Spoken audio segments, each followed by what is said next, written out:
सही भाई को नमस्कार। तो भाइयों बहुत बहुत धन्यवाद आप सभी भाइयों का कि आप सभी भाइयों ने कल बालाजी यात्रा के अंदर इतना प्यार हमें दिया, इतना सम्मान दिया। सच बताऊं, इतना कभी नहीं सोचा लाइफ में कि आप सभी भाई हमें इतना प्यार देंगे। सच बताऊं, जितनी मैं आपसे धन्यवाद करूं आपका, उतना कम है हमारे लिए। सच बताऊं, आपने एक छोटे से इंसान को जमीन से यहाँ पहुंचा दिया। बहुत बहुत धन्यवाद। बाकी भाइयों, कुछ बातें मुझे करनी थी इम्पोर्टेंट, जो कि बहुत ज़रूरी हैं।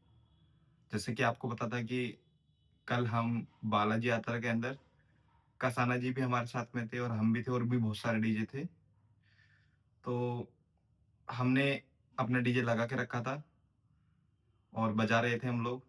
तो कसाना जी का कॉम्पिटिशन होता है पहले किससे? असली रावण से। और उसके बाद में डीजे वो बंद करके लेके आते हैं हमारे सामने।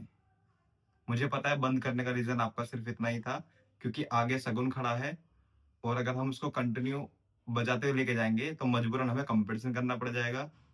तो आपने वहाँ बहुत ही माइंड लगाया कि ऐसा करते हैं कि डीजे बंद करके लेके चलते हैं।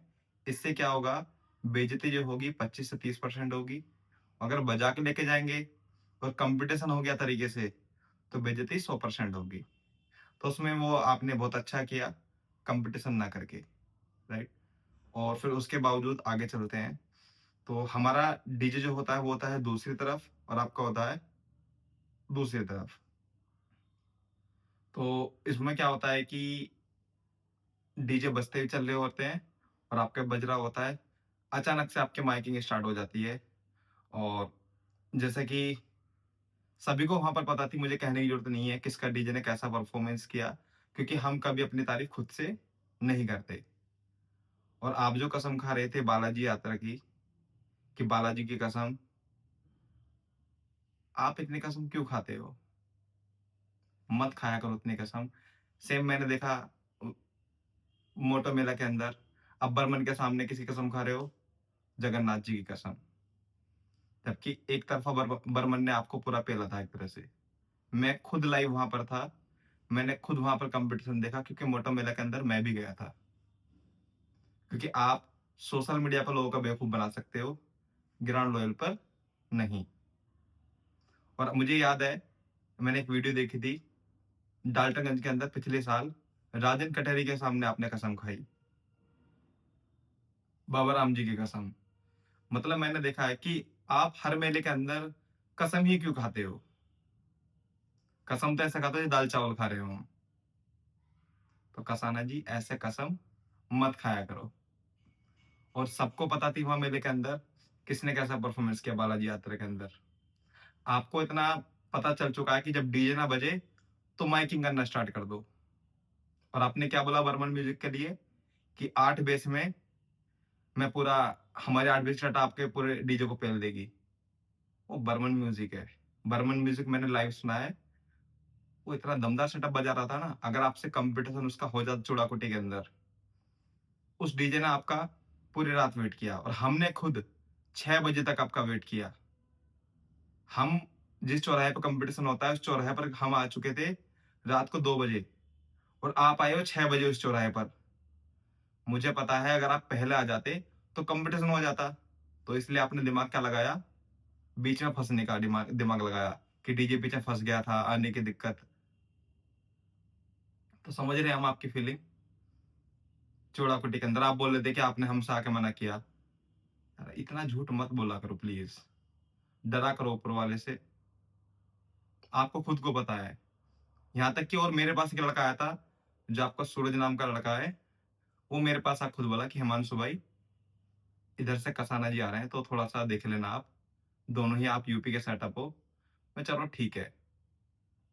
बट आपका अलग ही मामला है, मतलब कि जब डीजे से ना जीते जाए, तो माइकिंग पे आ जाओ। और रही बात कॉम्पिटिशन की, बालाजी यात्रा के अंदर कॉम्पिटिशन सही से नहीं हो पाया, क्यों? क्योंकि आप दूसरी तरफ थे, हम इधर की तरफ थे। तो इसे कोई कॉम्पिटिशन नहीं कहते। और मैं कहता हूँ अभी, आप कॉम्पिटिशन कभी भी कर सकते हो, जब आपका मन करे। आज कर लो, आज है 3 तारीख, कल कर लो 4 तारीख। जब आपका मन करे, आज में, कल में, आप आ जाओ, आप जगह डिसाइड कर लो, मैं अपने 10-20 की टाटा लेके आ जाऊँगा और आप अपने 10-20 की टाटा लेके आ जाना। फिर देखते हैं, आपको अगर पब्लिक के सामने करना हो कॉम्पिटिशन, पब्लिक के सामने कर लेना, उसके लिए भी रेडी हैं। जैसा आप कहो, अगर आपको 10 लोग अपने लेके आने हैं कि कॉम्पिटिशन 10 लोगों के सामने होगा, उसके लिए भी हम रेडी हैं। कुछ यूट्यूबर्स आ जाएँगे, जेन्युइन यूट्यूबर्स, जो वीडियो बना के पब्लिश कर देंगे यूट्यूब पर, वो क्लियर हो जाएगा कौन कैसा है। और एक चीज़ और मेरे सुनने में आई है कि कसानी जी आपने बोला था रात कि ये मेरा लास्ट मेला है, छोटा मेला। क्योंकि छोटा मेला आपका लास्ट मेला पता है क्यों है? क्योंकि आपको समझ आ चुका है कि छोटे मेले में कॉम्पिटिशन बहुत तेज़ी से होते हैं और आप कॉम्पिटिशन से घबराते हैं, ये मुझे पता है। क्योंकि छोटे मेले में क्या होता है, कॉम्पिटिशन 1 ही घंटे के अंदर 10 कॉम्पिटिशन हो सकते हैं। बड़े मेले में ये पॉसिबल नहीं हो पाता। तो मुझे पता आप छोटे मेले करोगे भी नहीं, क्योंकि छोटे मेले करने के लिए हिम्मत चाहिए और जो कि आपके अंदर वो मुझे नहीं लगती है हिम्मत। बाकी रही बात कॉम्पिटिशन की, आप एक्टिंग करते हो ओनली आपका जिस जो भी जलवा है ना सोशल मीडिया पर है, ग्राउंड लेवल पे मुझे लगता कुछ है। और आप क्या बोल रहे थे कंपटीशन के बाद, पिछले 5 से 7 साल का रिकॉर्ड उठा के देख लो डीजे सबुरन कसाना का। यूट्यूब पर उस पे वीडियो अभी भी पड़ी हैं। किसी भी आप मुझे एक सिंगल वीडियो शेयर कर दो, जिस वीडियो में आपका डीजे जीतता दिख रहा हो मुझे। कोई भी एक वीडियो तो आपके पास होगी, जिसमें आपका डीजे क्लियर विन हो रहा होगा यूट्यूब पर। उठा के देख लीजिए आप। हमने कभी सोशल मीडिया पर नहीं आके लाइव बोले कुछ भी। आज तक कभी कुछ नहीं कहा किसी को कुछ भी। बट आप क्या कर रहे हैं, आप मजबूर कर रहे हैं हमें बोलने के लिए। और ओपन चैलेंज है आपको क्लियर, अपनी 10-20 की टाटा लेके आइए, हम 10-20 की टाटा लेके आएँगे। हो जाए मुकाबला, क्योंकि बाहर बहुत रोड शो करते हैं आप, मैं समझ रहा हूँ आपको। बाहर रोड शो करने से क्या होता है, आपका परफॉर्मेंस कैसा है, कैसा नहीं है, यूपी वालों को कुछ नहीं पता है। वो लोग देखते हैं यूट्यूब पर और आप माइकबाजी में हो ही नंबर 1। तो आप माइकबाजी में ऐसी एक्टिंग करते हैं जैसे हम लोग जीत गए हों। बट ग्राउंड लेवल पे उन्हीं को पता होती है जो लोग वहाँ पर सुन रहे होते हैं। तो आप लोगों का बेवकूफ़ नहीं बना सकते। बाकी भाइयों, डाल्टनगंज में आपने इतना प्यार दिया। मुझे पता है आपको ये हज़म नहीं हो रहा है कि सगुन डीजे इतने अच्छे लेवल पे जा रहा है। और एक चीज़ और, हमारा डीजे बुक हो चुका था कहाँ पर? डाल्टनगंज के अंदर। और आप हमारी पार्टी को बार-बार कॉल करके बोल रहे हो, हमारी बुराई कर रहे हो उनसे कि तुमने सगुन डीजे क्यों बुक कर लिया? बेकार बजता है, ऐसा बजता है। उसकी मेरे पास रिकॉर्डिंग भी है। बहुत गलत बात है। जब हमारा डीजे वहाँ बुक हो चुका है ऑलरेडी, तो आप बीच में टाँग क्यों अड़ा रहे हो? गलत बात है आपकी। और आप बुराई करते हो फिर हमारी। बातें मेरे पास बहुत सारी हैं ऐसी करने की, जो मैं नहीं कर सकता, क्योंकि फिर बातें बहुत आगे बढ़ जाएँगी। बाकी आप परफ़ॉर्मेंस करते हैं बाहर जाके, तो एक तो परफ़ॉर्मेंस बनती है क्योंकि दोनों ही बाहर के मेले करके आए हैं। एक कॉम्पिटिशन तो बनता है, होना चाहिए। और मैं वेट करूँगा आपके रिप्लाई का, मेरी बात का आप जवाब देना। और एक चीज़ और, जब आपको कॉम्पिटिशन से बचना हो तो गाड़ी अपने पेट्रोल पंप पे लगा लें, क्योंकि जब गाड़ी पेट्रोल पंप पे लग जाती है, आराम से 2-3 घंटा वहीं खड़े रहें, क्योंकि वहाँ पर कोई भी आपके डीजे से कॉम्पिटिशन नहीं करेगा और वही दिमाग आप लगाते हैं। आपने गाड़ी पेट्रोल पंप पे 2 से 3 घंटा खड़ी कर रखी, क्यों? क्योंकि वहाँ पर आपको कोई चिंता नहीं है, कोई डीजे आपके आमने-सामने से नहीं आएगा, तो बहुत अच्छी बात है। कुछ चीज़ें आपसे सीखनी चाहिए लोगों को कि कैसे कॉम्पिटिशन में कैसे अपने आप को अच्छा दिखाएँ। जब आपको लगे कि आपका डीजे बहुत हल्का बज रहा है, तुरंत माइकिंग पे आ जाएँ। क्योंकि आपको पता है कि आपका डीजे परफ़ॉर्मेंस नहीं कर पा रहा, तो माइकिंग से एक्टिंग करें जीतने की। जो कि मुझे लगता है कि पूरे यूपी के अंदर आपसे टॉप लेवल की माइकिंग कोई नहीं कर सकता।